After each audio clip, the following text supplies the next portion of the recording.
How to export contacts from Android to Gmail. That's what I will show you in this video.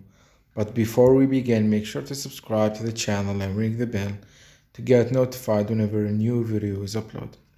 With that said, let's get started.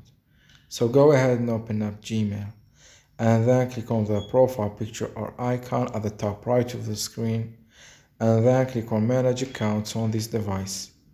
Once you're here, click on the account that you want to sync your contacts to and then click on Sync Account. And here, as you can see, the contact syncing is turned off.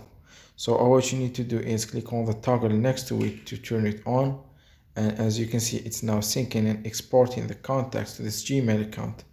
And once it's done, the contacts will be exported to this Gmail account. So that was it for this video. That's how you can sync your accounts to your Gmail account. If you have any questions, please leave them in the comment section down below. With that said, see you in the next video.